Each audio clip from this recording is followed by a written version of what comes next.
Margaret Whitmore stepped through the side gate of her son's backyard just in time to hear a voice drift across the late afternoon air, light and careless, as if it carried no weight at all.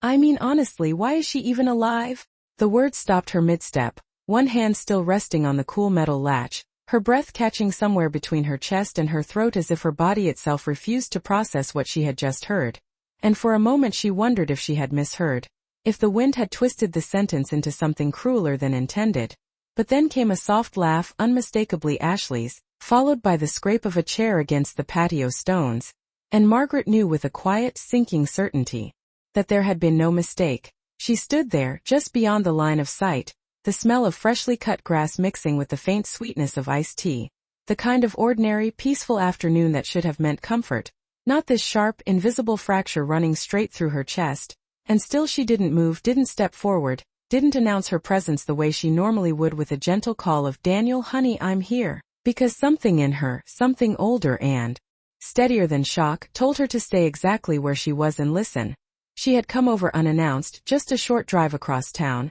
thinking she might bring the lemon loaf she'd baked that morning, thinking it had been too long since she'd seen her son in person instead of through brief, distracted phone calls, thinking perhaps she had been imagining the distance that had slowly crept into their conversations over the past year. But now, standing at the edge of that backyard, she realized the distance had never been imagined at all. It had simply been hidden, carefully and politely, like a door closed just enough that you didn't notice it until you tried to walk through. Margaret adjusted her grip on the small dish in her hands, suddenly aware of how out of place she felt, as if she were a guest who had arrived at the wrong house at the wrong time in the wrong life, and still she didn't leave, because leaving would have been easier, and something inside her resisted that ease, with a quiet, stubborn strength that had carried her through decades of marriage, of motherhood, of loss, and now of this, whatever this was becoming. Instead, she stepped forward, slow and deliberate, letting the gate click softly behind her as she entered the yard, as if nothing at all had happened, as if she had heard nothing, as if the world had not just shifted beneath her feet. And when Ashley turned, her smile appearing instantly, polished and bright, Margaret returned it with the same calm expression she had worn for years, the kind that revealed nothing and concealed everything. And in that moment, without raising her voice, without asking a single question, Margaret Whitmore made a decision that would quietly change the course of everything that followed, because she did not turn around, and she did not go home, she stayed, and before the evening was over, she had already begun to move in. Margaret Whitmore did not mention what she had heard, not that evening, not the next morning, not even when she found herself standing in the guest bedroom that Ashley had reluctantly prepared with crisp sheets that still smelled faintly of detergent and something colder beneath it, something like obligation rather than welcome.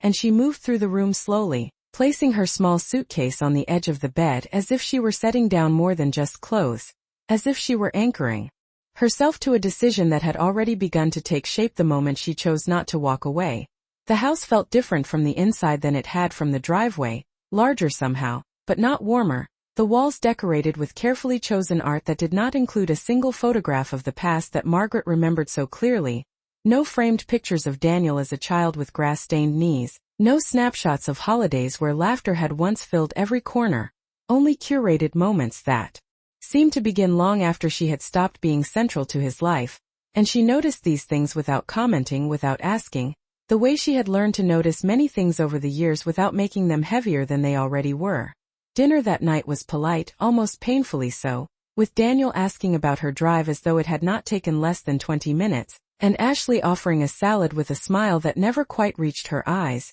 And Margaret responded in kind, calm, and measured, her voice steady as she spoke about small things, the weather, the garden she had left behind, the errand she planned to run in the morning, all the while observing the subtle exchanges between them, the quick glances, the pauses that lingered a fraction too long, the way Ashley seemed to answer questions before Daniel could finish asking them, as if control over even the smallest details had become routine. It was not the first time Margaret had sensed a shift in her son, but it was the first time she allowed herself to look directly at it without softening its edges, without explaining it away as stress or distance or the natural drift of grown children. And as the evening wore on, she began to understand that what she had overheard was not an isolated cruelty, not a careless sentence spoken in a moment of frustration, but something rooted deeper, something that had been growing quietly in the spaces she had not been invited to see. Later, when the house fell into that particular silence that comes after everyone has retreated to their own corners,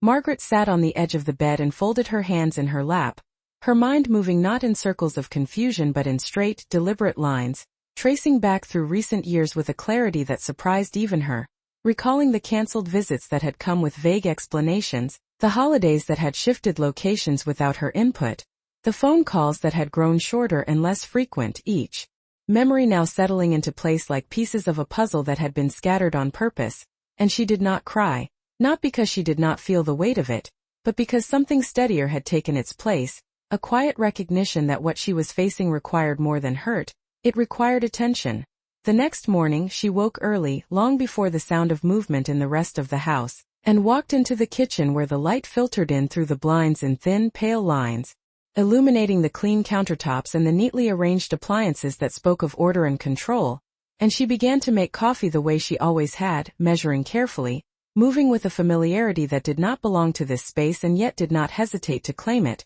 and when Ashley eventually entered, pausing just slightly at the sight of her already there, Margaret greeted her with the same composed warmth she had offered the night before, as if nothing had changed, as if everything had. And in that quiet exchange, in the absence of accusation or explanation, something shifted again, subtle but undeniable, because Margaret Whitmore was no longer simply visiting, she was observing, and she was beginning to understand that whatever had been said in that backyard was only the surface of a truth she had not yet fully uncovered. By the third day, Margaret Whitmore had learned the rhythm of the house without ever asking about it, the way the coffee machine clicked on at exactly 7:30 when Ashley programmed it the night before, the way Daniel checked his phone before he said good morning, the way conversations seemed to begin and end without ever quite including her unless she stepped into them herself, and she did not force her way in, she simply listened, observing the small fractures that revealed more than any direct confession ever could. It was in those quiet in-between moments that she began to notice the patterns that did not belong,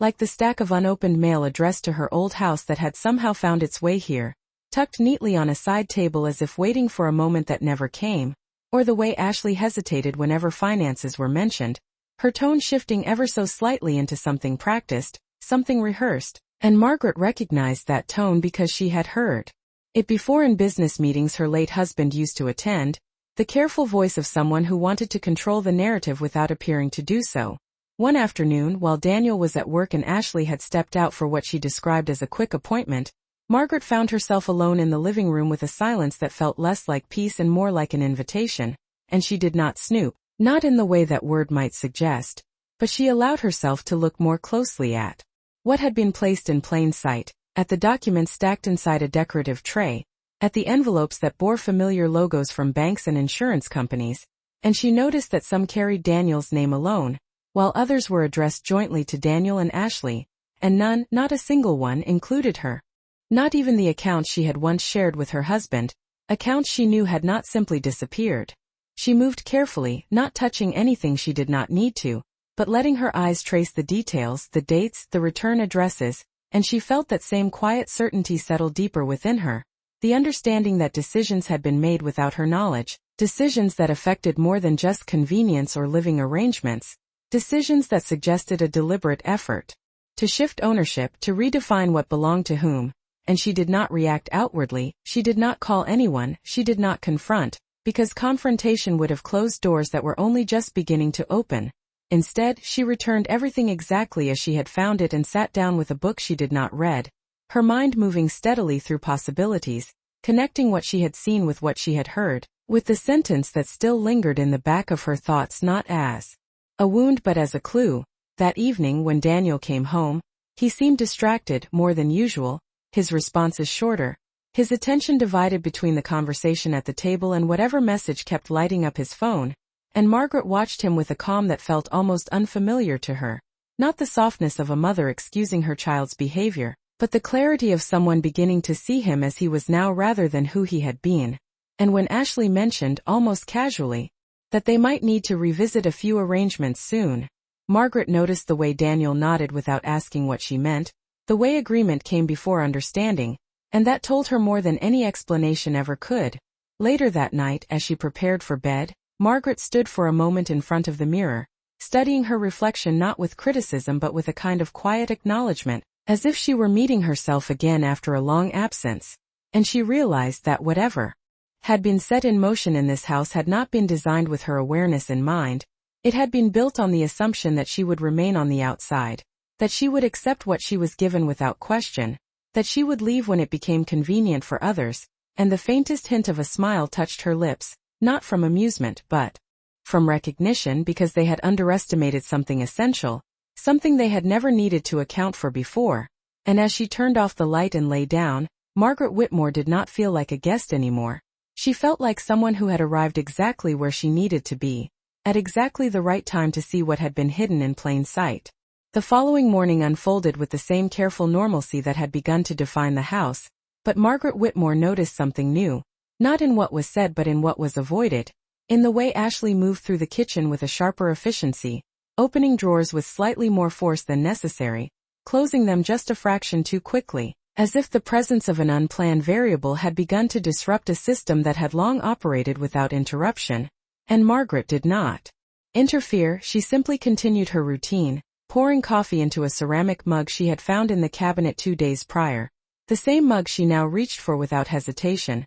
a small but deliberate claim that did not go unnoticed. Daniel entered shortly after, his tie half knotted, his attention already pulled toward the day ahead, but when he saw Margaret seated at the table, reading through a folded newspaper she had retrieved from the front porch, there was a brief pause, subtle but unmistakable, the kind that suggested he was still adjusting to her presence not as a visitor but as something more permanent, something undefined, and he greeted her with a polite warmth that felt practiced, asking if she had slept well, if she needed anything, questions that sounded appropriate but lacked the natural ease they once carried, and Margaret answered simply, her voice calm, her gaze steady, offering nothing that would ease the quiet tension that had begun to settle into the corners of the room. It was later that afternoon, when the house fell silent again, that Margaret allowed herself to revisit the past not as a place of comfort but as a source of clarity. Sitting by the window in the living room where the light stretched long across the floor, she thought of her late husband,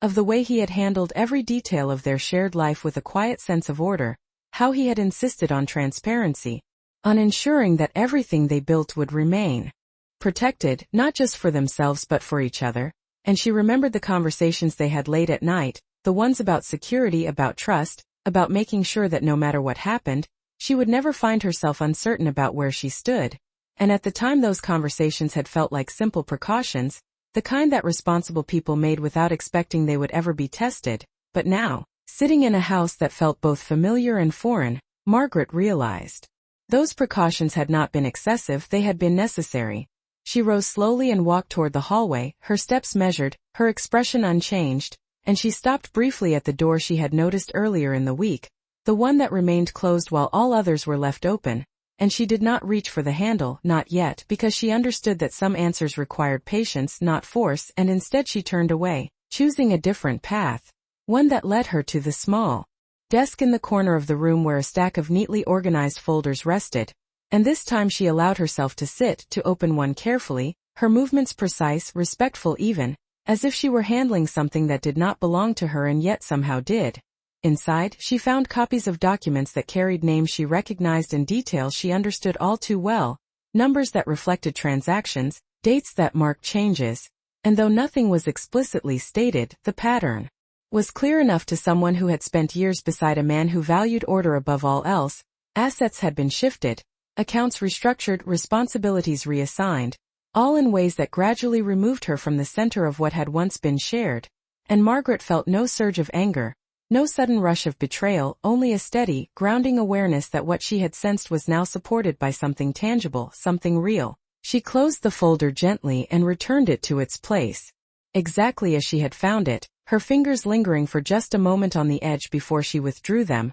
And when she stood, there was a quiet certainty in her posture that had not been there before, not because she had uncovered everything, but because she had uncovered enough to understand that this was not a misunderstanding, not a coincidence, not even a series of unfortunate decisions. It was a plan, one that had been unfolding long before she stepped through that backyard gate. And as the sun dipped lower and the shadows stretched longer across the floor, Margaret Whitmore realized that the role she had been expected to play in this house was no longer available, because she had already begun to write a different one that required patience, attention, and above all, the willingness to stay exactly where she was until the full truth revealed itself. The shift became undeniable on the 5th day, not because anyone said anything directly, but because the silence itself had started to take on a different weight, as if the house had begun to recognize that Margaret Whitmore was no longer simply passing through it. And Margaret felt that change most clearly in the way Ashley watched her now, not openly, not in a way that could be called confrontation, but in brief, calculated glances that appeared and disappeared like something carefully managed, something that had not yet decided how to respond. Margaret did not acknowledge it. She moved through her morning with the same quiet consistency, folding her clothes, straightening the bed, wiping down the kitchen counter after preparing breakfast, each action deliberate, each one reinforcing a presence that did not ask for permission. And it was in those small routines that she found a kind of clarity, because routine had always been where truth revealed itself most easily, not in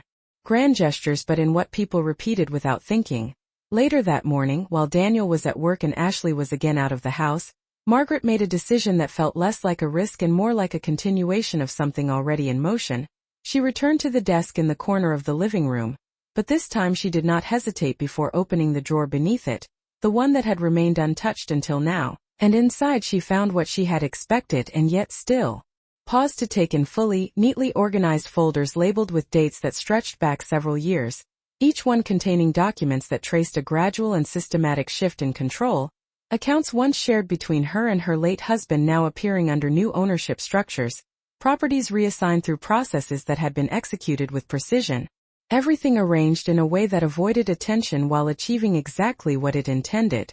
Margaret moved through the folders slowly, not rushing, allowing herself to absorb not just the facts but the pattern, and as she did, she realized that this had not been done in haste or desperation. It had been planned, layered carefully over time, relying on distance, on trust, on the assumption that she would not look closely enough to notice the change until it was already complete. She closed the final folder and sat back, her hands resting lightly on her lap, her expression unchanged. But inside there was a quiet alignment taking place, a gathering of understanding that brought with it not panic but direction. When Ashley returned that afternoon, there was a brief moment at the doorway where her eyes moved instinctively toward the desk, just for a second, just long enough for Margaret to see the flicker of concern that disappeared almost immediately behind a practiced smile, and Margaret responded with the same calm composure she had maintained from the beginning, asking about her day, listening to the answer without interruption, as if nothing had shifted at all, and in that exchange,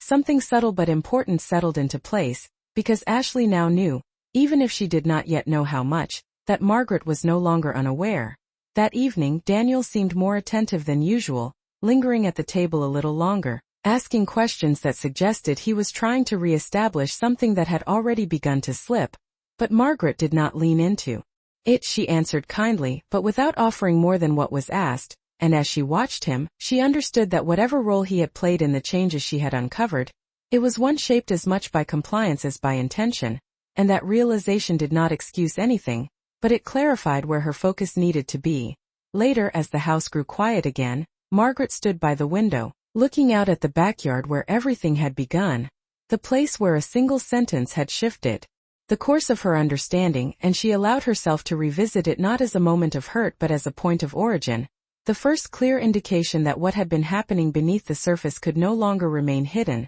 And as she turned away from the window, there was no hesitation in her movement, no uncertainty in her steps, because Margaret Whitmore had reached the point where observation alone was no longer enough. The pieces were in place, the pattern was clear, and what remained was not discovery, but action, quiet, deliberate, and entirely her own. Margaret Whitmore did not rush into confrontation, because she understood that timing, not urgency, determined the outcome of things that had been carefully constructed over years, and so on the 6th morning, she followed her routine with the same quiet precision, rising early, preparing coffee, opening the blinds just enough to let in the soft gray light of an overcast day. But beneath that calm surface, something had shifted into motion, something deliberate and irreversible. After breakfast, she returned to the guest room and retrieved a small leather folder from her suitcase, one she had not opened since the day of her husband's memorial service, and she sat at the edge of the bed for a moment before opening it,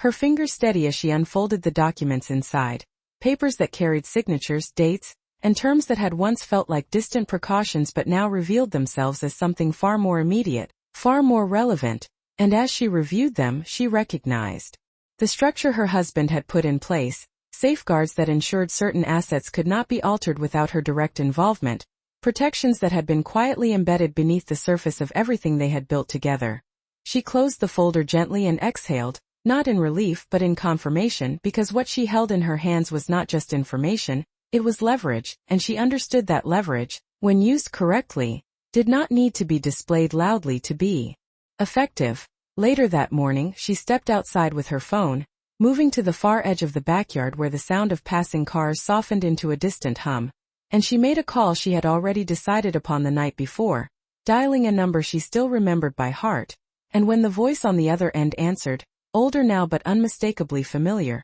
Margaret spoke with the same composed clarity she had maintained throughout her time in the house, explaining only what was necessary, outlining the situation without embellishment, and when she finished, there was a brief silence before the man responded with a tone that carried both concern and recognition, as if he had been expecting something like this long before it was spoken aloud. The conversation did not last long, but it did not need to because the understanding between them was already established, and when Margaret ended the call, she stood there for a moment looking out across the yard, the same yard where everything had first shifted, and she allowed herself a brief pause not to reconsider, but to acknowledge that what came next would not be undone. Inside the house, Ashley had begun to notice the changes more clearly, not in any single action but in the accumulation of them, the way Margaret moved with quiet certainty, the way she no longer hesitated before entering a room, the way her presence seemed to settle into the space rather than pass through it, and this awareness showed itself in subtle ways,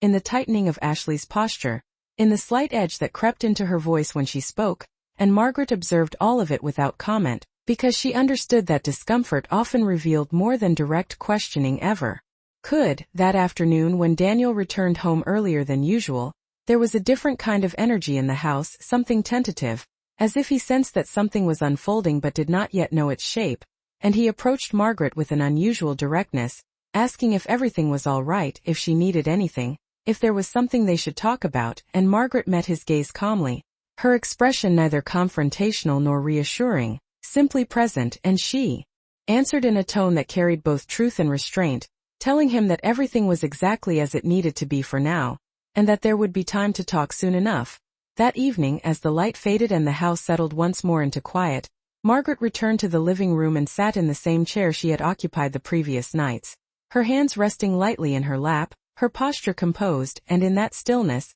she felt the full weight of what she had uncovered align with the certainty of what she was about to do, because Margaret Whitmore had reached the point where observation had transformed into preparation, and preparation had now become intention, and though nothing had been said aloud yet, the balance of the house had already begun to shift in a way that could not be reversed. The following day did not arrive with tension, it arrived with a quiet clarity that settled into Margaret Whitmore's movements long before anyone else in the house seemed to notice, and she carried that clarity with her as she moved through the morning, setting the table, folding a dish towel with careful precision, standing for a moment by the kitchen window as if measuring something unseen, something internal rather than external, and when Ashley entered the room, there was an immediate shift, subtle but unmistakable, the kind that did not need to be acknowledged to be felt. Ashley paused for just a fraction of a second before continuing, her tone controlled, her smile present but thinner now, and Margaret responded with the same steady composure she had maintained from the beginning,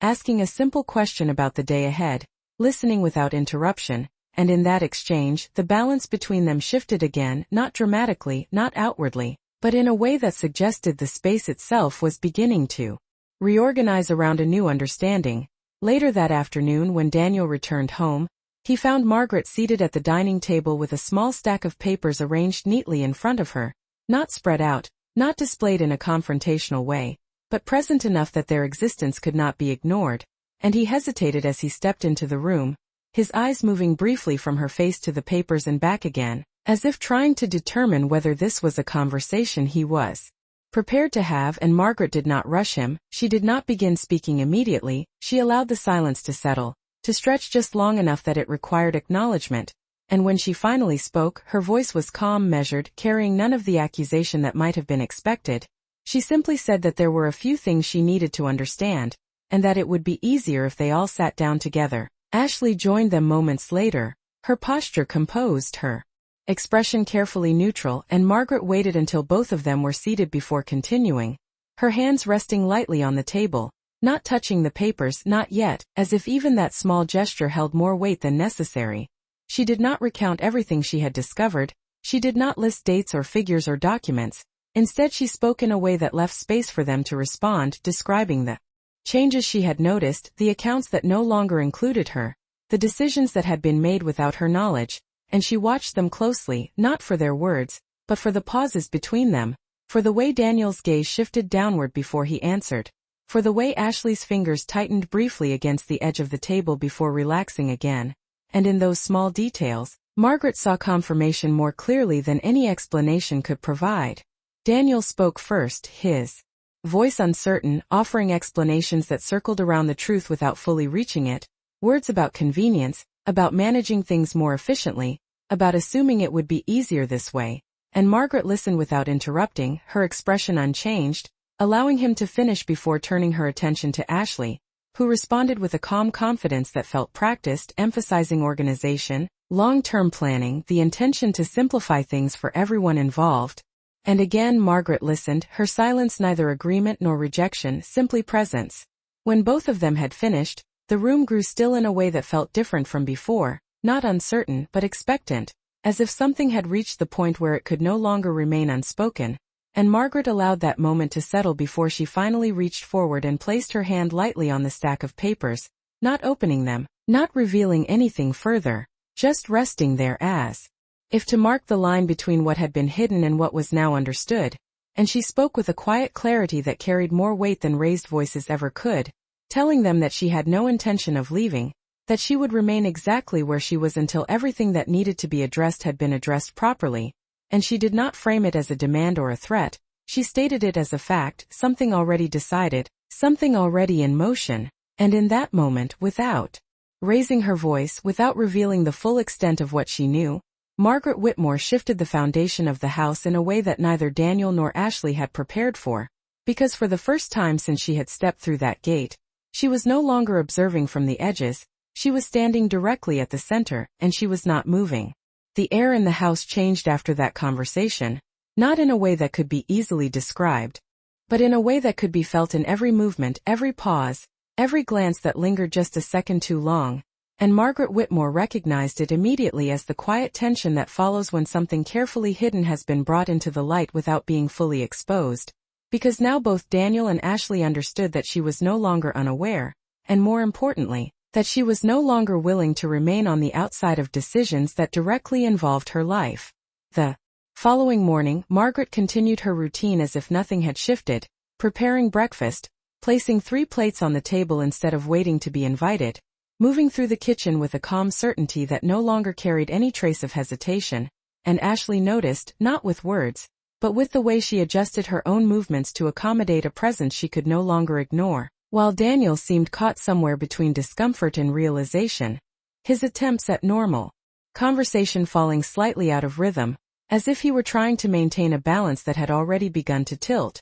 Throughout the day, Margaret allowed the house to reveal itself further, not through direct questioning, but through attention, the kind of attention that notices what others overlook, the unopened drawer that remained untouched, the calls that were taken in another room with the door partially closed, the subtle shift in Ashley's tone when financial matters were mentioned, and each detail added to the structure Margaret had already begun to understand, reinforcing the quiet certainty that what had been done was not accidental, not temporary, but intentional and ongoing. Later that afternoon, Margaret stepped outside once more, her phone in hand, and made another call, her voice steady, her words precise, providing additional information, confirming details, and receiving in return the kind of measured responses that indicated action had already begun elsewhere, beyond the walls of this house, and when she ended the call, she did not linger, she returned inside with the same composed expression, carrying with her the knowledge that the situation was no longer contained within this space, that it had begun to extend outward into places where control would no longer be so easily maintained. Inside, Ashley had grown quieter, her usual confidence replaced with a more calculated restraint, as if she were reassessing each move before making it, while Daniel's unease became more visible, showing itself in the way he hesitated before speaking, in the way he watched Margaret as though trying to anticipate something he could not yet define, and Margaret observed all of it without reacting, because she understood that uncertainty was often more revealing than confrontation. That evening, the three of them sat at the table once again, but the atmosphere had shifted entirely, no longer polite in the way it had been before, but careful, measured, each word chosen with intention, and Margaret allowed the conversation to unfold without guiding it, responding only when necessary, her tone even, her presence steady, and it was in that restraint that her control became most evident, because she no longer needed to assert anything directly. The change had already taken hold. Later, as the house settled into silence, Margaret stood once more by the window overlooking the backyard, the place where everything had begun, and she allowed herself a brief moment of reflection, not on what had been lost, but on what had been revealed, because what she now understood went beyond the initial words she had overheard.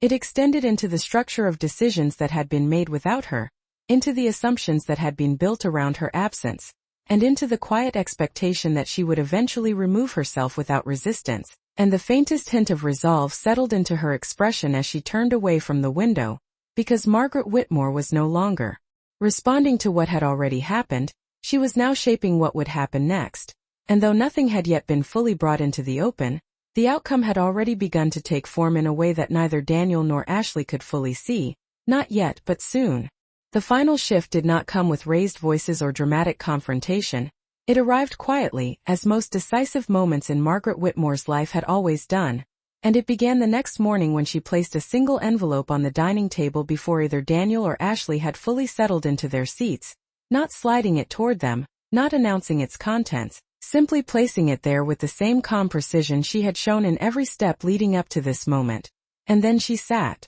down as she always did, folding her hands lightly in her lap, her posture composed, her expression steady. Daniel noticed it first, his eyes moving to the envelope and lingering there just long enough to reveal the tension he was trying to contain, while Ashley followed a second later, her gaze sharper, more controlled, but no less aware of what that simple object represented. And for a few moments no one spoke, the silence stretching across the table in a way that felt different from before, no longer uncertain but inevitable. Margaret allowed that silence to settle fully before she spoke, her voice even neither cold nor warm, simply clear, and she told them that she had taken the time to review everything carefully, that she now understood the changes that had been made, and that she had also taken the necessary steps to ensure those changes would be addressed properly. And she did not elaborate immediately, she did not rush to explain, because she knew that what mattered was not how much she said, but when she chose to say it. Daniel reached for the envelope then, his movements slower than usual, as if he already sensed that whatever lay inside would not be easily dismissed, and when he opened it, his expression shifted almost imperceptibly, a tightening around the eyes, a pause in his breathing, the kind of reaction that spoke more clearly than any words, and Ashley leaned slightly closer, her composure holding but only just as she read over his shoulder, her fingers pressing lightly against the table as if grounding herself in something that was beginning to move beneath her. Margaret watched them without interruption, her gaze steady, not seeking a reaction, not demanding one, simply allowing them the space to absorb what had already been set into motion. And when Daniel finally looked up, there was a question in his eyes, not fully formed, not yet spoken, but present nonetheless, and Margaret met it with the same calm clarity she had carried from the beginning, telling him that the accounts that had been altered were now under review, that the properties that had been reassigned would be evaluated according to the original agreements, and that any decisions made without her direct consent would no longer stand without proper legal consideration. And she said it without emphasis, without accusation, as if she were stating something that had always been true, something that simply had not been acknowledged until now. Ashley responded first, her voice controlled, asking measured questions, attempting to reframe the situation in terms of efficiency, of planning, of what had been intended rather than what had been done. But Margaret did not engage in that direction. She did not argue or counter. She simply returned to the facts, calmly, consistently, until the conversation itself began to lose the structure Ashley had tried to impose upon it. Daniel remained quiet for longer,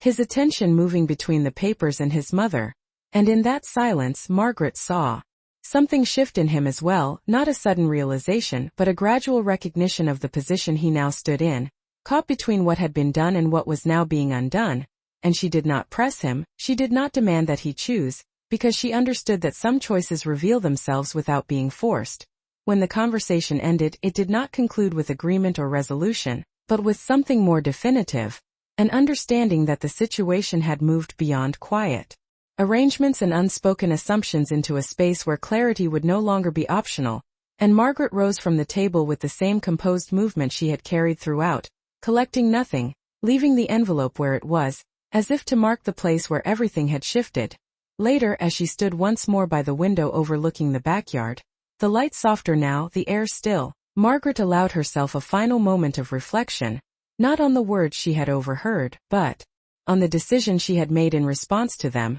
because that decision had not been about staying in a house, it had been about remaining present in a life where she had once been quietly removed. And as she turned away from the window, there was no hesitation in her step, no uncertainty in her direction, because Margaret Whitmore had not only uncovered the truth that had been hidden from her, she had redefined her place within it, and this time, there would be no space left for anyone to ask why she was still there.